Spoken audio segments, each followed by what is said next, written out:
Nim say Akwasidea yedi eno ene dikan ewo afefoforo a yewramu yi enti mesrɛ sɛ ɛho hyira ɛma Otumfour nyɛ kɛse na asante.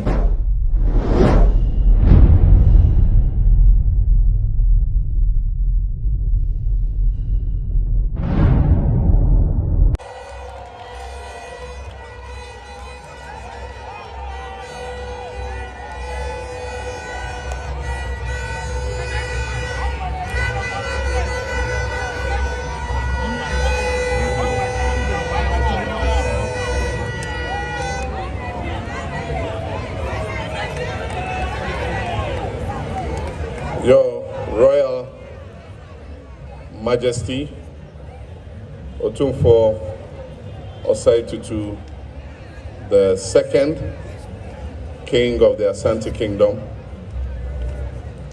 our chiefs and elders, our Queen Mothers,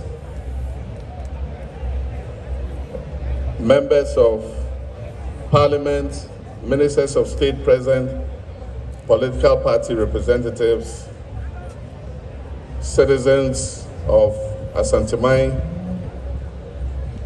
all Ghanaians assembled here. I want to wish you a happy Akwasidea.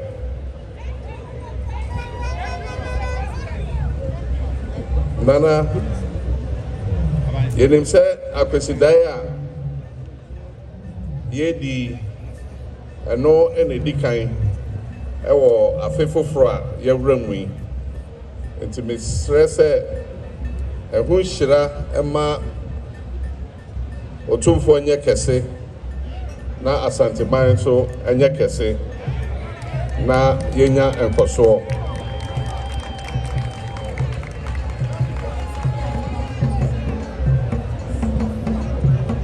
This Akwasidea being the first for the year is also the first after the momentous inauguration ceremony that was held at the Black Star Square recently that saw power transferred smoothly from one outgoing political party to another. It is not by accident that this inaugural ceremony was very well attended by Ghanaians of all walks of life and also by many heads of states from across Africa and other parts of the world, and also heads of international diplomatic missions. This smooth transfer of power from the MPP administration to the new NDC administration was acclaimed by the whole world, and it has cemented the credentials of our dear nation Ghana as the beacon and model of democracy, not only in Africa, but in the rest of the world. We must be proud as a nation of the acclaim that we have received, and we must work arduously to defend the peace and progress of our nation. Our democracy might not be perfect, but I believe that in the last 32 years, we have proved to the world that we're willing to work to create a perfect democracy for our country. Your Royal Majesty, our nation, Ghana, is facing a dire economic crisis. While this is not the first time that we have been in such a crisis, this particular crisis, characterized by a high rate of inflation, macroeconomic instability, a depreciating currency, and above all, a debt default which has shut us out of the international credit market, is a more daunting challenge than we have ever experienced in our history. Your Royal Majesty, as President between 2013 and 2017, we faced macroeconomic instability. And I remember that at the time, some of the times we had obstacles in our way of bringing stability to our economy and restoring economic growth. I had the privilege of calling on you to use your influence and diplomacy to smoothen the path so that it could open up the path towards prosperity and progress. And at the time, anytime I called on you, you did not hesitate. And I wish to thank you for the cooperation that I enjoyed with you at that time, and to publicly acclaim and acknowledge that some of the economic progress that we achieved in that period was due to the work that you did.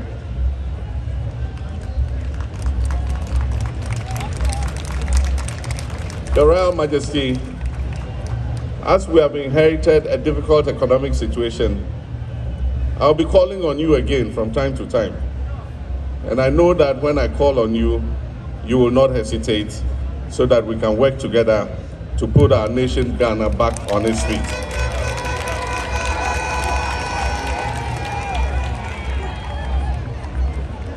Your Royal Majesty, when I was President, you and I worked on several projects here, not only in Kumasi, but in your kingdom, Ashanti.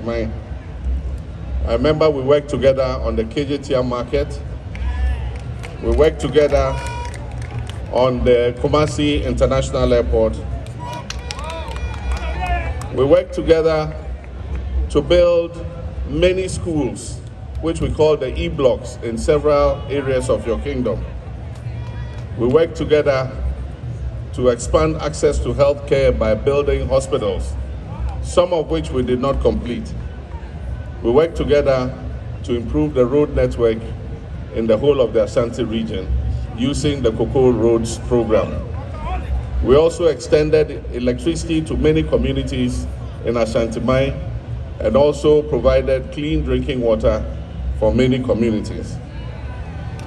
Your Royal Majesty, lately I have heard you complain about the lack of development in the Ashanti region, and rightly so, because as you have said, Ashanti region is the second most populous region in the whole of Ghana, and Kumasi is the second largest city.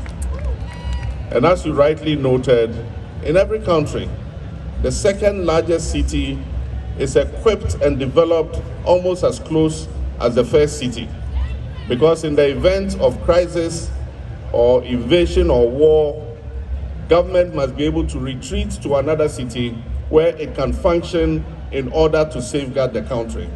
And so I agree with you. That the development of Kumasi as the second largest city is something that we must take seriously. And I pledge that I'm going to work with you so that we can achieve this. There are many projects that have been left uncompleted. The Sewua Hospital is not operational because there's no electricity, there's no water, and the road to the hospital has not been constructed. I wish to assure you that we will tackle it immediately.